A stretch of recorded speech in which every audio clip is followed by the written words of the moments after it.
In this screencast, we'll use Firebug in the Firefox client and Ruby Debug, which we've already seen on the server side, to interactively step through an AJAX interaction from beginning to end. Recall that in our JavaScript enhanced version of Rotten Potatoes, when I click on the name of a movie, I get a pop-up window instead of a whole new page. We're going to see how this works step by step by putting in breakpoints in the client and the server at various interesting points during the action. The first thing I'll do in Firebug is select the appropriate piece of JavaScript that we want to monitor. In this case, it's code that's in our rottenpotatoes.js file. Remember that we've set an event handler so that when we click on the name of a movie, we'll trigger an AJAX request in this method getMovieInfo. So the first thing I'll do is I'll click the line number of that method to set a JavaScript breakpoint there so that we can look around with a command line before continuing. Now, one word of warning as we do this. As is good practice, we've protected our AJAX call with a timeout of 5,000 milliseconds, which means that once getMovieInfo is called, if nothing happens within 5 seconds, an error will appear in an alert box. We have to keep this in mind during debugging because we're going to be pausing the action for a lot longer than 5 seconds, so we should expect these errors to occur. With this breakpoint in place, let's go ahead and click on the terminator. And you can see that what's happened is that we're paused at line 10, which is right before we make this AJAX call back to the server. One thing we can do is look around to make sure that everything is what we expect. For example, this is supposed to be the element that received the event. In this case, we clicked on the link for the terminator, and sure enough, the element that received the event is that link.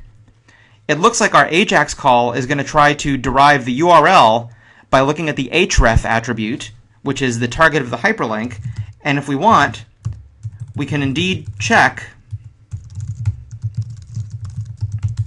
that that's equal to the URL that we expect. Now, notice that the bare value of this is the browser's DOM representation of the element.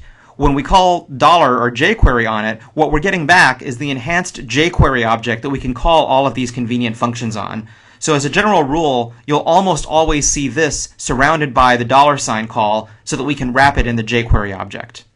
Now, because of this RESTful URI, we know that this is going to take us to the show method in our movies controller. So before I continue the action, I'm going to put a debug breakpoint there. And now when I click the resume button, sure enough, I've dropped into the Ruby debugger, and I'm at this debugger line right before retrieving the movie ID.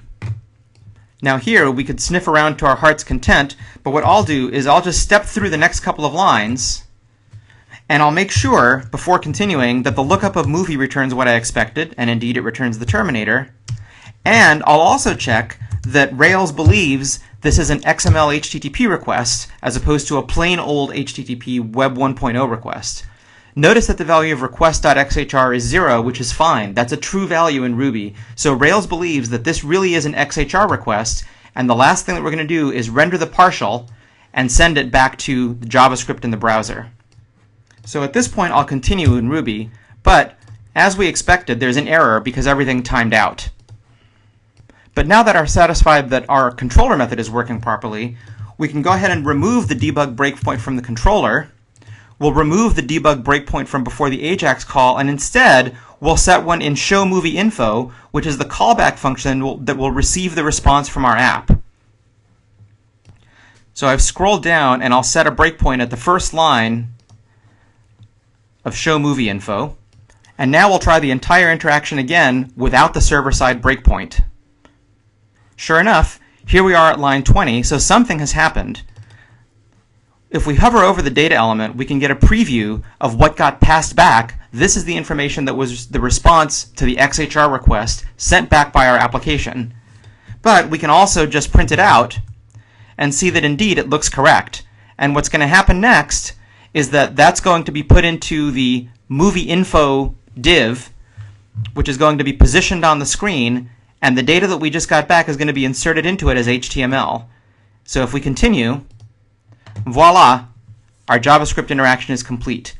So that's how you use the Firebug debugger by setting breakpoints interactively, and the Ruby debugger, as you've already seen, to help debug tricky AJAX interactions.